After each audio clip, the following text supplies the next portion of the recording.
A Body to Die For, a Stan Kraychik mystery, Book 1. Author Grant Michaels, publisher Stonewall Inn Press, narrator Eric Ost. Chapter 11, The Little Dog That Bites. When I stopped in Yosemite Village for directions to Mirror Lake, I learned that there was no road to get there, only hiking trails and bike paths. I'm not exactly a Sierra Club type, but I had no choice, so I rented a bike and pedaled my way. As it turned out, riding the bike immersed me into the quiet power of the valley, which I'd missed while driving the rented red whorehouse on wheels. I got to feel the cold, clean air rush across my face and smell the trees and hear peaceful forest sounds. It was after 5 o'clock when I found Roger's place. It was the only dwelling on the lake, a small log cabin that was a perfect fairy cottage. Tucked among the trees, a narrow covered porch ran along the front of the cabin and up the two sides. Each side had its own spectacular view, the names of which I learned later. Half Dome to the east, Mount Watkins to the north, in front of the cabin, and Washington Column to the west. There were no police lines around the cabin, which surprised me. Perhaps the natural beauty of the valley was more important to the local officers than regulations about police lines. I'm not sure what I expected to find in there, but I was certain of one thing. I had to get inside. I hoped to learn firsthand with my own senses who Roger was and why he'd come to Boston. I stepped up onto the porch, but didn't even bother trying the front door. Instead, I went around to the back of the cabin to try a window, but was quickly foiled by a huge picture window that made up most of the back wall of the cabin. Short of smashing the whole thing, I certainly wasn't going to get into the cabin that way. I peered through the glass, but a heavy opaque fabric hung inside, blocking any view. I wandered around to the cast side porch, which was cast in shadow by the setting sun. Both windows were also blocked with heavy cloth, but one had a chink through which I could see a bit of the cabin's dark interior. All I could make out was a bed. The sheets and blankets were thrown back, as though someone had recently slept there. I wondered whether Roger, like me, had left on a cross-country trip without making his bed. The west side of the cabin glowed in amber light from the sunset. That's where I got lucky and found a window that hadn't been locked. I wondered if the cops had forgotten to secure it after their search, or maybe they'd never even noticed. Whatever the reason, I was grateful, and though a little voice warned me not to, I climbed through the window. Once inside, I stood quietly still a few moments while my eyes adjusted to the dimensions. The furniture was simple: a bed, a small nightstand, a square pine kitchen table with 3 straight-back pine chairs around it, and a writing desk with yet another of the pine chairs. I searched the desk drawer and found nothing: no letters, no bills, no checkbook. Nothing but unused stationery, some scissors, and an unopened package of imported licorice toffee. An enormous old armoire of darkened oak functioned as the only closet. I opened the door, and the pungent smell of cedar rushed into my face. The armoire had been completely lined with strips of cedar wood and a natural moth repellent. The scent reminded me of Lieutenant Branco, and I'd wondered what he was doing at that very moment back in Boston. He was probably reading the mangled threat note I'd forwarded to him. Hanging inside the armoire were 12 identical khaki-colored uniforms. Each shirt had a sewn-on patch with the insignia of Yosemite National Park, a mountain vertically sliced in half by a prehistoric glacier. 5 gray neckties were all the type that clipped onto a shirt over the top collar button. I wondered a moment about the ties, then guessed that a clip-on necktie would release itself if an assailant happened to grab onto it, unlike a regular necktie, which could offer an attacker a good stranglehold. Roger's record collection showed an inclination to jazz and country western music. His books included biographies, collected essays, and ecological studies, along with some recent thrillers and romances. There was certainly more to Roger Fairbrook than the handsome lug who'd visited the shop a few days ago, but still no clue as to why he'd gone to Boston. I was gazing at an orderly stack of neatly wound ropes lying under a window near the small kitchen stove when I felt the floor move. I bristled in reflex and turned, but a monstrous weight was already on my back and shoulders surrounded me and pressing me toward the floor. A strong arm slithered around my neck. Bear, I thought. Bear! But I realized it was only the scratchy sleeve of a wool jacket. Then a deep and ugly pressure appeared on the back of my neck, just below the skull, immobilizing me. It intensified until the setting sun flared brightly like manganese, then faded to nothing as my legs crumpled. I felt a heavy nudge against my shoulder and heard a voice growl. "Hey, wake up!" I opened my eyes and saw him leaning over me, his face inches from my own. His Asian eyes and features were dark against a tawny, youthful complexion. He stared at me uncertainly, then said, "Who are you?" I shook my head, trying to clear it. "What happened?" "I put you out for a little while." A faint scent of anise lingered from his breath. Just tell me who you are." He was so close. I could have kissed him. Instead, I lurched to get up and run, but my hands and feet were bound. I felt no pain, though, so I guess he hadn't slugged me. He smiled contentedly and said, "You're not going anywhere, so you might as well tell me what you want here." His speech had the contrived informality of people who learn English from the Brits, but who pick up their vernacular in the States. "I was just looking around," I explained innocently. "For what?" "Nothing, just being a nosy tourist." He moved back and sat on the floor next to me. He was young, around 21, with a compact, powerful body like a miniature sumo wrestler's, but without the fat. He had the face of a young warrior, and his short, black hair shone with a bluish cast. His exotic dark eyes stared at me. "You're lying," he said. "I already checked your pockets." "Find anything you like?" I asked. His eyes brightened slightly and divulged a certain inclination. He said, "Your name is Stan, and you're from Boston. What happened to Roger?" Who's Roger?" I asked naively. In a second he jumped onto me again, this time straddling my chest and gripping my collar. Through clenched teeth he snarled, "Where is he? What did you do with him?" Though he was trying to frighten me with physical violence, I sensed that it was really all defensive bluster. I stupidly assumed that he was too cute to be dangerous, and that he was probably afraid of something, perhaps me. I spoke as calmly as I could. "Do you know Roger?" "I'm asking the questions." He tightened my collar with his strong hands, and I felt the trapped blood gathering in my scalp. So much for my defensive behavior theory. Okay, I groaned, and he released me. "I met Roger last Wednesday, in Boston, where I work." "That's a lie. You kidnapped him." He grabbed at my neck again, and "now you're here to get me." He squeezed hard. A blunt pain in my throat prevented air from passing, and my eyeballs pulsed hard. I shook my head frantically. He squeezed harder, then released the pressure just enough for me to breathe. I croaked, "Roger wasn't kidnapped." "Is he all right?" I shook my head no. "What happened?" "He's dead." "You're lying," he screamed and slammed me back onto the floor. Then he let go and paced around the floor near me. Now that did hurt, but with his weight off me, at least I could breathe again. He hadn't quite mastered the velvet glove technique. When I got my breath, I said, "I'm not lying. That's why I'm here." My voice sounded appealingly mean and rough from having my throat wrenched. I kind of hoped it would stay that way. He said, "How'd you find this place?" "You know a guy named Leonard?" "Oh, him.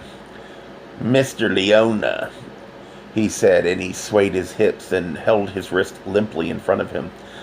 I nodded. "He's the kind that gives hairdressers a bad name. and the kind I have nightmares of becoming. The young man looked astonished.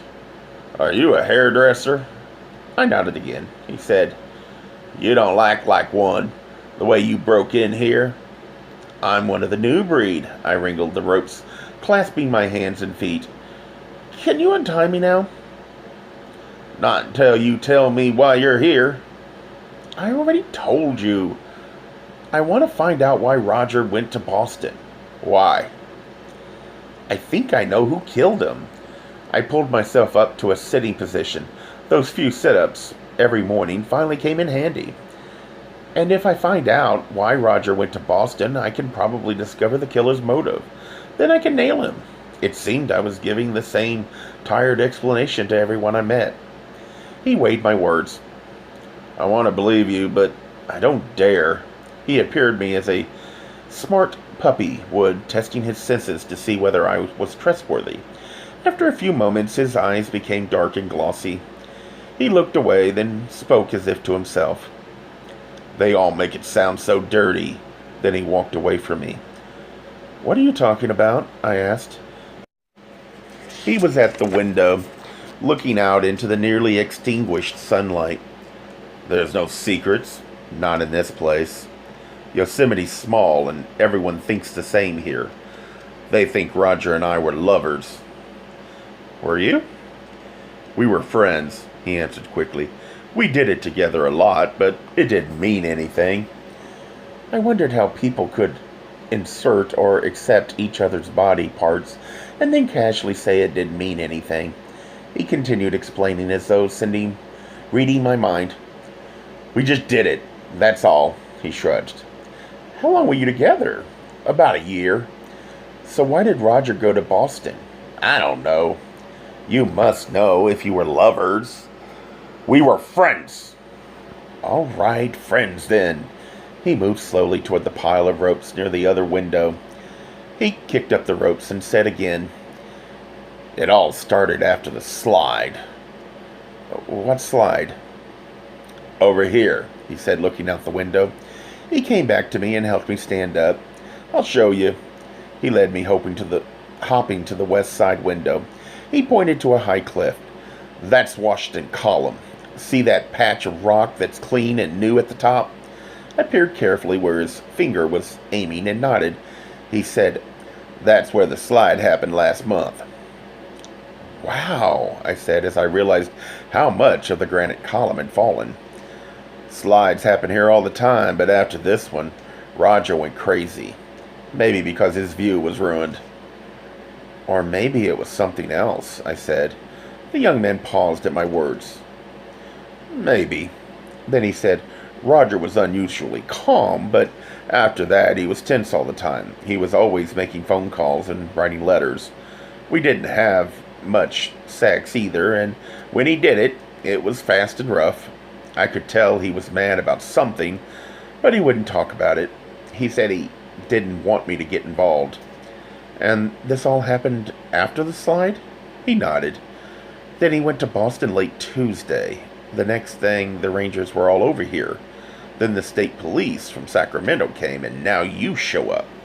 He stopped suddenly, with a look of fright. I'm talking too much. He went quickly to the cabin door and opened it. I'll be back, he said. You're not going to leave me tied up here. But he was already out of the cabin. I heard him lock the door. Behind him, he clearly intended to keep me hostage, but he forgot one thing. I was still standing and able to hop around. All I had to do was get the ropes off and I'd be free. First, I tried to slide my hands down behind my rump, figuring I could get them in the front of my legs and use my fingers to untie the rope that bound my feet. But I couldn't get my wrist past my butt. Longer, ape-like arms would have helped. Then I figured even with the rope off my feet, my hands would still be tied, so I concentrated on getting my hands free. I looked around the cabin for a helper, something common and unuseful like a sharp knife locked upright in a vise, but the only thing I saw was the stove. Did I dare expose my bound hands? The only source of my worldly income to an open flame? No way. Then I remembered them. Scissors. There were stone ordinary paper shears in the top drawer of the writing desk, and if there's one tool I can adapt to any situation, it's scissors. These would never cut through the thick nylon rope that bound me, but they would do just fine to loosen the fat knot around my wrist. I used my 10 free fingers to get the scissors out of the drawer. Then I slid them, handle down, into one of my back pants pockets. It wasn't easy. My hands were, after all, bound together behind me. I had to do everything kind of side saddle, just like a lady. Once I finally got the scissors into the pockets, though, they wobbled too much as I had to pull them out again to try another plan. That's exactly when they jumped from my hands onto the floor. I never dropped scissors. They didn't go far, though. I lowered myself carefully to my knees and crept to where the scissors lay. I got them in my fingers again, but this time I wedged the blades under my belt, first to stabilize them in an upright position. Then I slid the handle into my pocket again. Once the scissors were steady, I had to rest for a few seconds. I hadn't done that much torso twisting since the one time I tried the video workout with you-know-who. I studied the knots my young captor had used around my feet and assumed he'd use the same kind as on my wrist. Then I maneuvered my bound hands over the point of the scissors until the blade tips penetrated the big, bumpy knot. After 10 minutes of careful prodding, one of the loops loosened a bit. I wriggled my wrists and managed to get my clever left-hand fingers into the knot. After that, it was a piece of cake. 2 minutes later, I was free and sore. I left the cabin and quickly pedaled back to the village center. It was after 8 o'clock and very dark. I knew there was no telephone in my cabin, so I called Nicole at home from a pay telephone I told her about Leonard and what had just happened to Roger's cabin. "You get on the next plane and get back here right now." "But Nikki..." "No but, Nikki. This is the second time you've been assaulted. Now stop this nonsense and come home." "Nikki, I was trespassing. I broke into the place." "I don't care. You're in danger. I'm calling Lieutenant Branco. This isn't ridiculous." Then she was silent. I could hear her lighting a cigarette. I breathed impatiently into the receiver, waited a few seconds, then asked, "Are you done?" "I'm never done. I'm just resting," she exhaled, and I could almost see the smoke swirling about her. "Nikki, people up here know Roger. Someone will know why he went to Boston." "They get them to tell you, then come straight home." "But they're not telling me. That's just the point. The two people I met today are both hiding something." "Stanley, does it ever occur to you that sometimes people aren't hiding something? That they really don't know these big secrets you're concocted? That what they're telling you is the truth?" After a suitable dramatic pause, I said, "Never." "I'm calling Lieutenant Branco right now." I said, "Don't, Nikki. Not yet." "When should I call him? When your body is found in a snowdrift?" "That could happen in Boston, too." "Then come back and satisfy your death wish here." "Not until I've got something to bring back with me." Nicole huffed. "Then find it quickly. Call me tomorrow." She hung up. Sometimes a conversation with Nikki was truly satisfying. I drove back to my room at the campsite. When I got in, I turned on the shower to heat it up. I just got my clothes off when someone knocked at my door. I called through the door, "Who is it?" "It's me," said the door muffled voice. "Who?" "For Roger's place." I pulled back the window curtain and looked out. It was the young man who'd knocked me out at Roger's cabin. He was carrying a large white paper bag. "What do you want?" I yelled. "I brought you supper." He held the bag up like bounty, and I thought of the Trojan horse. I would be a fool to open my door and let him in, but then this guy probably knew more about Roger than anyone else I'd met in Yosemite, and I'd be a fool not to wring some facts out of him. Also, without the disadvantage of surprise, I could probably hold my own with him. Besides, I was starving, and besides that, he was kind of cute. I turned off the shower and put on my light robe, the one I'd packed for the tropical California weather, wherever that was. I opened the door and stuck out my head but kept my body hidden behind it. He said, "I went back to the cabin and you were gone. I had a date, and I don't do bondage." His eyes looked eager and happy for some reason. "I wanted to make sure you'd be there when I got back. That's why I left you tied up. Now, everything is cold. There are easier ways to have dinner with me." I didn't think you'd trust me after I put you out like that." "Who says I trust you now? You opened the door, didn't you?" He was right. "You might as well come in," I said. He walked into the small cabin, then turned around and faced me as I closed and locked the door. "Nice legs," he said after a quick appraisal of me and my robe. "Thanks. And if we're going to be on such friendly terms, you might tell me your name?" He smiled as though he hoped I'd ask. "It's Judy." "Judy? Judy! What kind of name is that? I'm from Bali." "I'm Stan." "I know. Remember, I went through your pockets." "Yeah, right. How did you find my cabin?" "I saw you driving out of the village center. There aren't any other cars like yours in the valley. How did you untie yourself anyway?" "Cub Scout training." Then he asked seriously, "Do you really have a date?" I shook my head. "No, why?" "Just wondering." He then pulled 2 takeout containers from the bag and put them on the bureau. "It's supposed to be barbecued chicken and rice and salad," he said, "but everything's all run together and cold now." "It doesn't matter. It's still food." The bag also contained 2 ice-cold bottles of beer, which I opened for us. I sat on the bed while we ate, with my robe demurely concealing the Czech family jewels. Judy sat on a chair facing me. He had a curious grin on his face. My intuition told me what that grin meant, but I didn't want to pursue it. Not now, at least. He asked, "Is the food all right?" "Sure," I said. "Not exactly the all-natural wilderness diet I'd expect up here, but it's fine." I could see my words register with Judy. He responded, "Roger liked health food, too." I said, "How did you meet Roger?" He ate vigorously while he talked. "He was on vacation in Bali last summer." I chewed and swallowed the tepid chicken, thinking there's nothing like food when you're hungry. "Your summer or our summer?" I asked, recalling Bali is south of the equator. Judy thought a moment, then nodded. "That's right. Our summer, your winter. We met on the beach near Sunar." Judy shrugged. "Roger liked me, and he asked me to come back with him.